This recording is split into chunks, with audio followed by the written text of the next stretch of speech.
Notre collègue Hervé Gillet pour le groupe socialiste et républicain. C'est sa première question et c'est son anniversaire.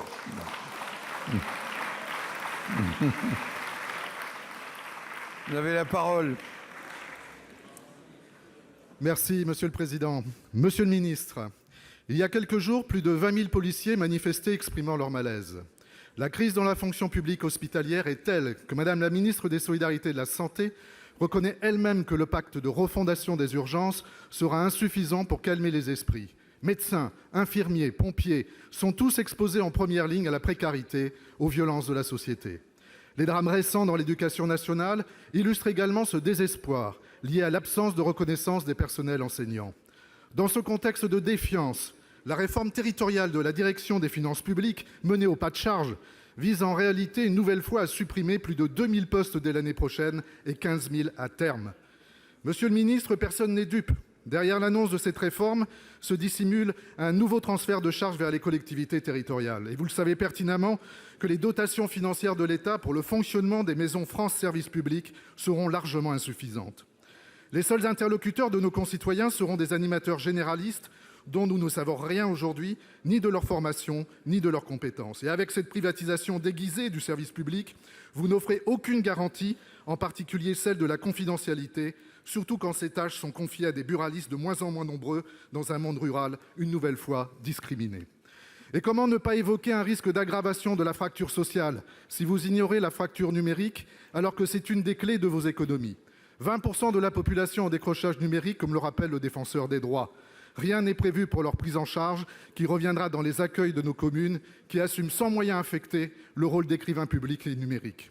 Monsieur le ministre, quels sont vos objectifs de réduction d'effectifs et de maintien des services publics de proximité? Quelles garanties nous apportez-vous? Comment repensez-vous le rôle des communes et des EPCI qui devront suppléer aux difficultés d'accessibilité numérique? Pour vous répondre, la parole est au ministre de l'Action et des Comptes publics, Monsieur Darmanin. Vous avez la parole. Monsieur le Premier ministre, Mesdames et Messieurs les sénateurs, Monsieur le sénateur, bienvenue. Et je voudrais répondre à votre question sur votre département de la Gironde. Il touche celui-ci en particulier et sur la réforme en général des finances publiques, dont vous savez que la Direction générale des finances publiques est à la fois la fusion de la comptabilité publique et du service des impôts. Ce qui se passe aujourd'hui, Monsieur le sénateur, n'est pas acceptable dans les années qui nous ont précédés, quels que soient d'ailleurs les gouvernements. C'était une fermeture de 200 trésoreries par an, quels que soient ces gouvernements. Et nous avons dû nous adapter par un supplice chinois territorial, puisque je suis moi-même élu local, à une manque de vision sans doute d'une partie de l'organisation de nos réseaux. Et la suppression des effectifs n'y est pas pour grand-chose, monsieur le sénateur, dans la perspective de la refonte des trésoreries. Il y a des transformations, et je pense que chacun de nos concitoyens les voit, du réseau des finances publiques qui sont nées de la transformation de Bercy. L'impôt à la source, je crois souhaité notamment par votre groupe politique, voilà quelques mois encore, la déclaration tacite du revenu à partir de l'année prochaine, la suppression de la taxe d'habitation. Je rappelle que 4000 agents des finances publiques s'occupent de la taxe d'habitation et de son contentieux, qui est le premier contentieux qui arrive dans les bannettes, si j'ose dire, des agents des finances publiques. Quand nous aurons supprimé cette taxe d'habitation, il y aura évidemment un certain nombre d'agents qui doivent faire autre chose, ou en tout cas différemment. Et vous en êtes bien loin, monsieur le sénateur, de la vision simplement numérique ou pas numérique. Et les maisons France Service seront des maisons qui remplaceront en partie, mais pas totalement bien évidemment, ce que nous faisons mal jusqu'à présent, puisque dans les trésoreries, je regardais notamment votre département, 4 au moins trésoreries rurales qui sont dans votre sphère d'influence, pardon de le dire ainsi, monsieur le sénateur, sont ouvertes 2 après-midi seulement par semaine jusqu'à 16h30. Et donc les Français qui souhaitent s'y rendre doivent prendre une demi-journée de congé. Et je pense que ce n'est pas le bon service public que nous devons rendre. On doit adapter ce service public. J'ai pris l'engagement qu'en 2020, il n'y aura aucune fermeture de trésorerie. Aucune fermeture de trésorerie.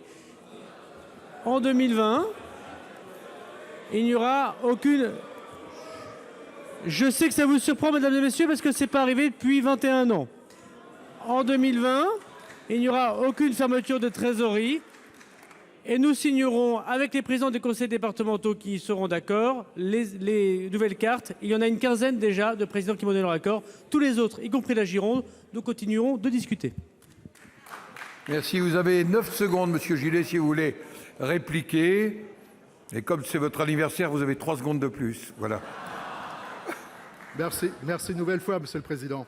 Tout simplement, monsieur le ministre, moi je crains simplement que ces mesures vont continuer à creuser la fracture territoriale, à renforcer l'insécurité financière et juridique des citoyens et des élus locaux, surtout ceux qui sont éloignés des centres de décision, et c'est en total contresens des attentes